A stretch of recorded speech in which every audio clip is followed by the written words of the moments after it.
संपूर्ण धर्म प्रेमी बंधुओं, सनातन धर्म के भाई भक्तों, आपके साथ एक नई जानकारी साझा कर रहा हूं। यदि आपके दुकान मकान या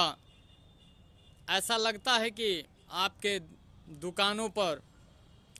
या आपके व्यवसाय पर किसी ने कुछ कर दिया है, करवा दिया है या किसी को खिला दिया गया है,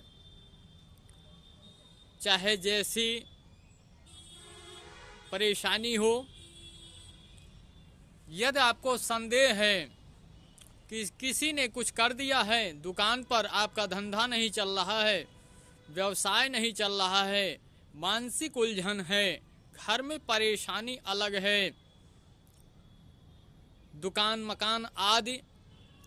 में परेशानी काफ़ी ज़्यादा हो रही है, घर में विवाद हो रहा है, विवाद का कारण पता नहीं चल रहा है, तो हमारे धर्म प्रेमी बंधुओं,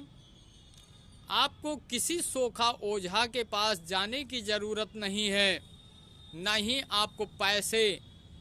खर्च करने की ज़रूरत है। यदि आपको लगता है कि आपके ऊपर किसी ने कुछ करा दिया है, बंदिश करा दिया है या आपके दुकान पर बंदिश करा दी है और आपका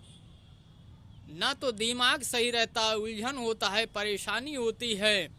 और आपका दुकान धंधा भी धीरे धीरे लाश में हो रहा है, नुकसान हो रहा है, ऐसी परेशानियों से निजात के लिए, आज तमाम प्रकार से निजात पाने के लिए संपूर्ण रूप से एक ही मैं आपको छोटा सा उपाय बताता हूं। आपको जिस किसी भी प्रकार से समस्याएं उत्पन्न हो रही है, चाहे दुकान से हो, चाहे मकान से हो, चाहे शरीर के ऊपर किसी ने कुछ करतब या सिपली या किसी ने कुछ कर दिया, करा दिया हो, किसी ने कुछ खिला दिया हो, तो इन सभी परेशानियों को दूर करने के लिए यदि आप पूरे विश्वास और मन और हृदय से निस्वार्थ भाव से इस प्रक्रिया को यदि आप घर में करते हैं, दुकान में करते हैं, दुकान में यदि बंदिश है तो दुकान में करना पड़ेगा, घर में यदि है, घर को किसी ने बंदिश करवा दिया है, जिससे परिवार के सभी सदस्यों का काम होते होते बिगड़ जाता है, यदि आपका काम बनते बनते बिगड़ जा रहा है, कोई काम नहीं हो रहा है, तो उन सभी प्रकार की कारणों का एक कारण का मैं उपाय संक्षिप्त रूप से बता रहा हूं। भवन के किसी कोने में कोई एक खाली ताखा लीजिए, यदि ताखा नहीं है तो कोई मेज लीजिए और उस मेज पर एक काला कपड़ा बिछाइए, 1 मीटर का काला कपड़ा बिछाइए, उसके बीच में एक प्लेट लीजिए और कटोरी में मिट्टी लीजिए। मिट्टी यज्ञ कुंड का होना चाहिए या समय माता की थान का होना चाहिए या बट वृक्ष के जड़ की मिट्टी होनी चाहिए या बिल्व वृक्ष के जड़ की मिट्टी होनी चाहिए। इनमें में से कोई एक मिट्टी लीजिए और उस कटोरी में रख दीजिए और 11 अगरबत्ती को लीजिए, सच्चे दरबार के नाम से अतर को भिगो करके उसको जला दीजिए और मन में अपने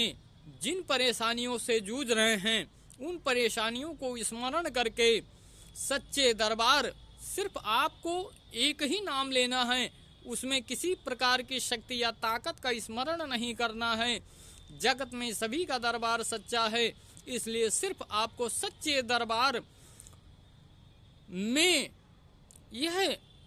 11 अगरबत्ती भेंट कर रहा हूँ, इस कामना के साथ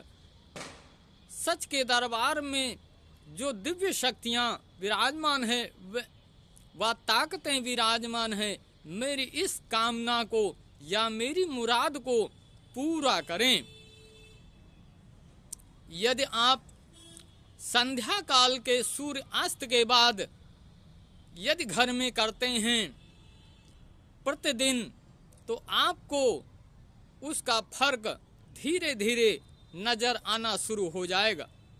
दुकान में यदि बंदिश है तो कटना शुरू हो जाएगा, आपका धीरे धीरे व्यवसाय चलना शुरू हो जाएगा। घर की बंदिशें हैं, काम नहीं बन रहा है तो बनना शुरू हो जाएगा। इस उपाय को यदि आप करते हैं, आपको फर्क यदि दिखाई देता है, पूरे मन और विश्वास के साथ लेकिन करिएगा, इसका रिजल्ट आपको मिलेगा। और यदि आपको रिजल्ट मिलता है तो हमको जरूर अपने कमेंट बॉक्स में शेयर करें। हमारी वीडियो अच्छी लगे तो YouTube पर सब्सक्राइब और फॉलो करें, फेसबुक पर फॉलो करें और लाइक करें, शेयर करें। इस अंतिम शब्द के साथ विश्वकर्मा अप्रत्यक्ष संपूर्ण विश्व जलाली अदालत की ओर से आप सभी धर्म प्रेमी भाई बंधुओं के बिगड़े काम बने, इसी आशा के साथ आपको पुनः प्रणाम करता हूँ। सभी धर्म प्रेमी बंधुओं को, उन सभी सिद्ध संतों को और साधुओं को कि उनकी कृपा भी, जिनके शरण में आपने शिष्यता ग्रहण की है, उस गुरु की भी कृपा आपको मिले। और इसी कामनाओं के साथ अंत में कलयुग महाराज की जय।